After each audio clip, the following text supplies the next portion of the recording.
Hello, everybody, and wait a minute. You know what? I'm not going to introduce myself if you're not introducing yourself. So if you look right over here, huge link, please introduce yourself. Remember, friends, family, friends, join us. It's really cool. Please do that. Because I am Gary Vaynerchuk, and I'm excited right now because it's Tuesday, and yeah, I'm in the mood like it's a Friday, and we're going to taste 4 phenomenal Pinot Noirs. Huge pedigree. I have not had the chance to try any of them. That puts me in a huge mood. And more importantly, Pinot Noirs are, how do we say it? Hot. Everybody's on a Pinot bandwagon. You know, Hollywood can make us do very strange things. It can make us wear different kinds of clothes. It can make us have changing our slang, saying different things. It can make us pick many different choices, thought processes. It can even make us think conspiracy theories about presidents are true. But what we do know is this: it can definitely change our drinking habits. Pinot Noirs, under the radar. Merlot, doing fine. Pinot Noir, hot as heck. Merlot, struggling. So here we go. 4 very hot Pinot Noirs. All the movie did was make all these wines go. What is that? What is that? It's like a video game. Who did that? I'm trying to remember. Like Commando or something. If you know what I'm talking about with the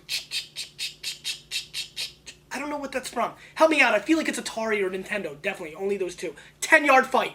10-yard fight. If you know what I mean, holler at your boy. 4 Pinot Noirs. Super excited about trying them. And we're going to get right into them. As a matter of fact, 2 are screw tops. And they're in the $25, $40 range. Very good to see that. Because then the cork, you know, the cork is dangerous at times. But not as dangerous as everybody makes it out to be. Can we really get to the bottom of this? Corked wines are much lower percentage. 5% is ludicrous. Do some homework. You'll be shocked. We'll do that another time. But today we're here to talk about Pinot. And what we're going to talk about first is a little place called the Santa Rita Hills, which, you know, I think people know where that is. Almarosa Pinot Noir, $25 US, 90 points. Wine Spectator, dying to try this. I've heard a lot of great things about Almarosa, and I'm excited.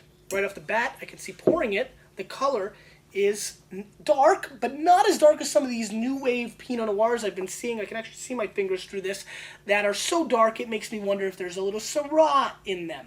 This one, no, from Santa Barbara, and I'm excited to try it. Ooh, wild nose. It makes me think of, there's some really nice cherry, and like the normal cherry, really great Pinot Noir flavors, a little earthy, but there's something strange going on in here.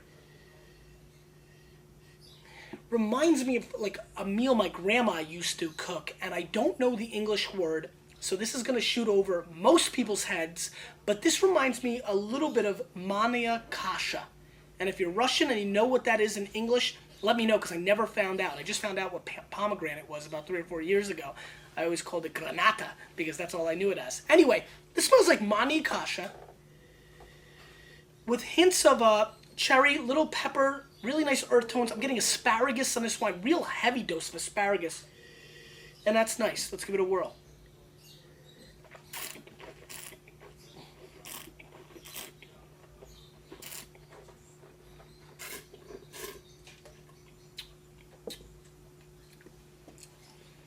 Wow.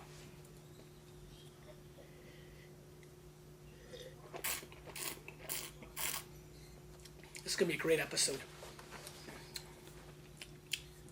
Cherry cola, no doubt, right off the top, maybe the most obvious flavor of this entire wine.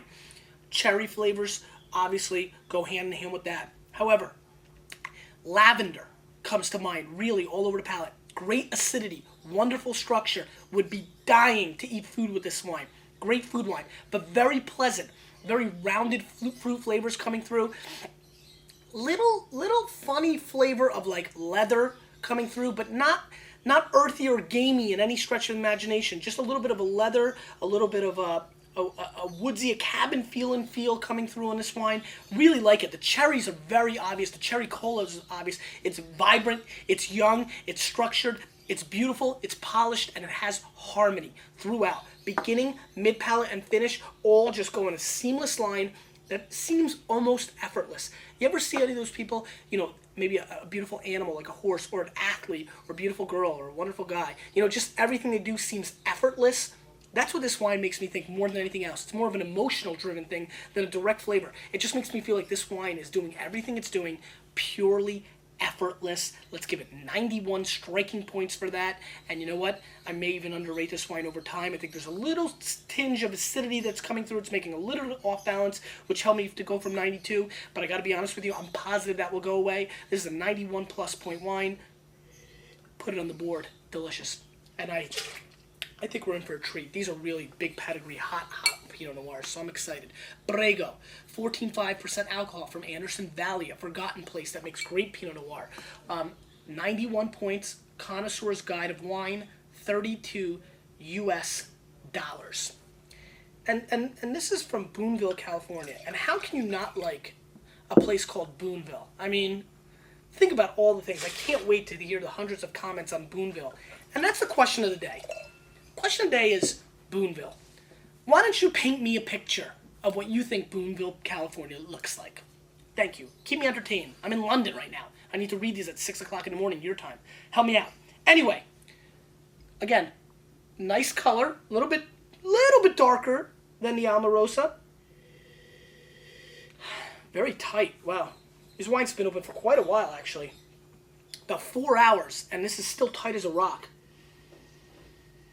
I'm getting a little hint of pancake butter mixed in with a little bit of cherry sauce, almost like duck with cherry sauce, reduction sauce more than anything else, almost like heated fruit.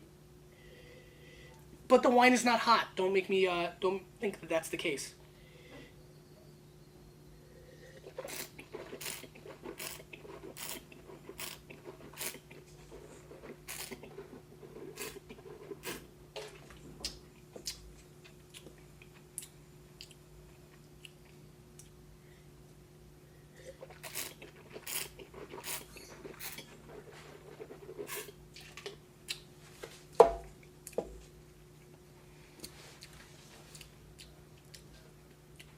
I'm getting a lot of chocolate in this wine. Very interesting, complex, woodsy flavors. There's a lot of wood in this wine.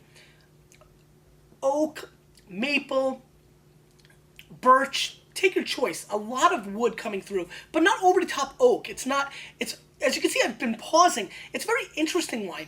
It's got a lot of woodsy characteristics to it, but very, very, very lively and exciting fruit flavors as well. Skittles candy comes to mind in this wine. It's got so many tropical flavors. I mean, I'm almost getting mangoes out of this wine, which is really throwing me for a loop because that's really a white wine characteristic more than a red wine characteristic. I'm getting a sharp level of kirsch.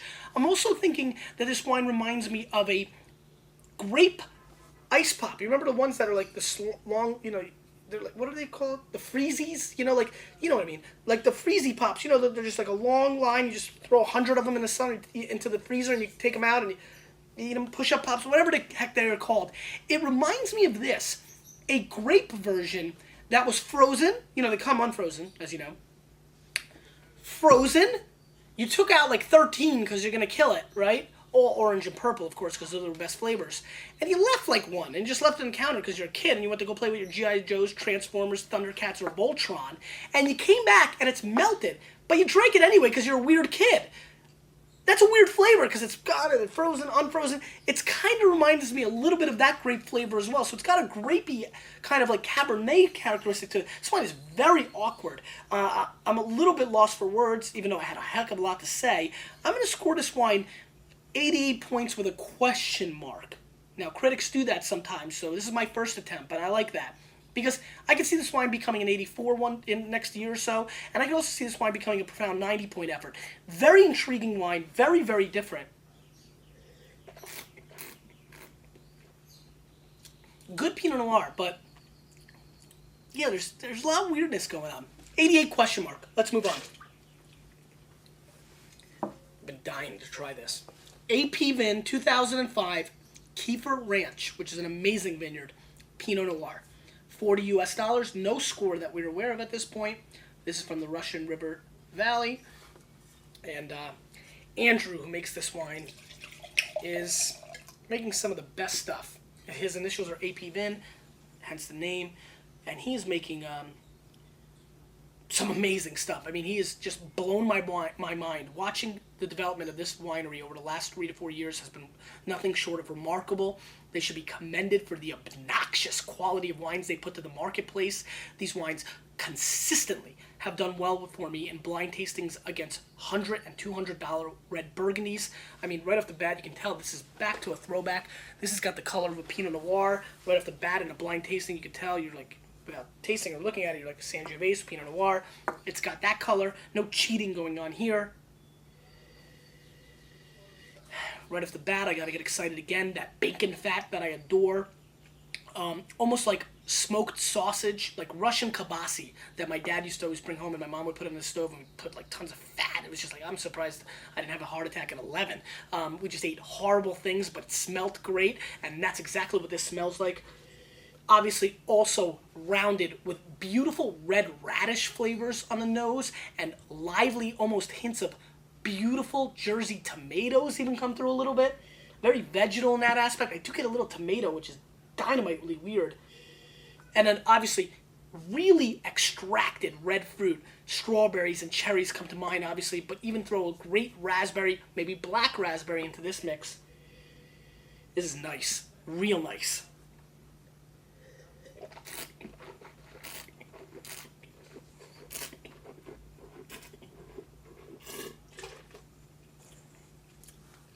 Right on the palate, the first thing I tasted was like if my doctor put on his rubber glove and stuck it in my mouth. Very rubber glove taste right off the bat. But then huge tannins and really ripe, subtle fruits came through as well. It's a very unique wine. Actually, it's a very disjointed at this point. It's like here and here. You know, really great flavors, but hollow in the mid palate, but you can tell it's going to just come together. This wine is strikingly young. Please, beware. Do not drink this wine right now. I'm actually pissed at myself for drinking this wine right now. Way too young, because this is such a seriously well-made wine. This wine's good. Great cigar flavor coming through. Think about going to Cuba, smoking some great cigars, and watching people shoot pigs as they run around, and that's cruel, and that's what, but, you know, that's kind of what I smell, because you're getting that really raw bacon flavor going on, and a lot of smokiness. Maybe I can do it a different way. Think about a snout from a pig being barbecued in the woods as you put marshmallows over it, and the marshmallows are delicious, but then you take the snout and you bite it. That's what it's all about. Forget the marshmallows. You keep the marshmallows. I want the snout. I want this. This wine is very young. I'm going to score this wine 92 plus points, but that's on potential. If I drank it today, it's more on an 89-point score, but you've got to go 92 points because the potential outweighs the reality. That's how I tend to score. I'm not sure how the others do it. We're going 92 points on this, but beware. Don't even think about this wine into 2012. 12. That was awesome. You keep the marshmallows. I want the snout. I like that. That's one of my new favorites. Where did these things come from? All right. Arcadian, 2003, Rio Vista from the Santa Rita foothills, 14.5 alcohol, and this is a big, big boy. 92 plus, Steven Tanzer, 56 bones for this wine. Very rare Pinot Noir, very hard to get. It's heavy, you know, and I'm not that strong, so I probably got a little bit of a workout there. Really nice color, a little bit darker than the last bunch, and let's get right into it. These is clones 667, 115, and 2A. So 3 very famous clones of Pinot Noir, and from Santa Rita Hills. Dynamite nose. Dynamite. Think Jolly Rancher. Think really like those, not the real Jolly Ranchers, but like the thin, like you know, the, not the ones that were real that were like a rectangle, but like the thin ones that you got for Halloween that were like thin and sliced, you know, a little different. That kind of Jolly Rancher raspberry and cherry flavors. Real nice. Little chocolate coming through on this as well, a little mocha.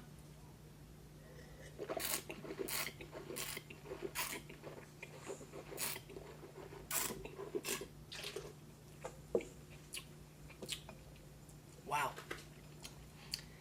This wine is much better on the palate than the nose.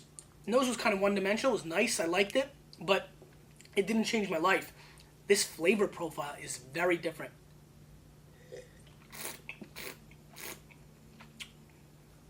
This tastes like something I once made. I grew up in an immigrant family. We didn't have many things. When we got a blender, we lost our goddamn mind.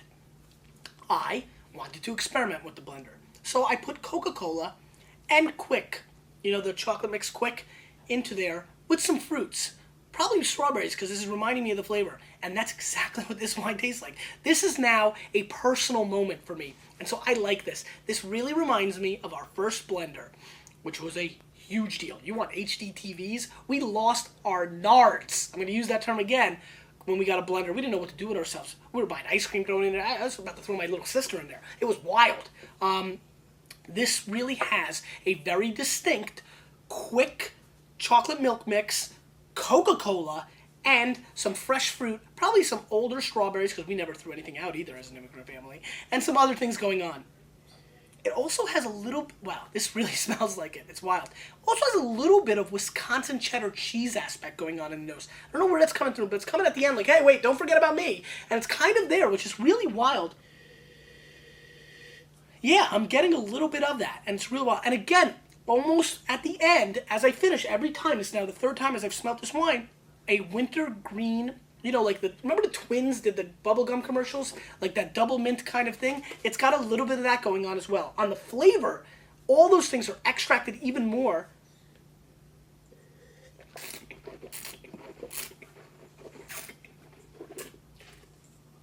This is good juice. Really sour cherries on the finish. Great tannins. 03, a little bit more approachable maybe than some of the others, but a monumental effort. I'm going to score this wine 93 plus. I like this wine a whole lot. At $56, it's not like something you need to go run out and like punch the other mom to get the last bottle of, but it's definitely, you should seek it out. Arcadian's making some really great wines, both in the Chardonnay and the Pinot Noir realms, some in a $20 range. I'm really impressed by this effort. The flavor was so much better than the nose, which makes me lead to believe that this wine's got a lot of time in the bottle. This wine will last for 10 to 15 years. If you're making a very special duck or lamb dish, this may be something you want to pop. Please decant it for 4 or 5 hours. Great effort. Let's go 93 plus. I think that's what we went with, right? Let's go with it again. 93 plus and 93 plus. You know, let's go 186 double plus. Why not? Question of the day. Not 186, right? No, Boonesville was the question. Right. No question of the day. I asked it already. You can see I'm getting a little loopy, taping a lot of episodes for you because you, and I'm getting real loopy. I've never thrown, awesome. With a little bit of me. We're changing the wine world, aren't we?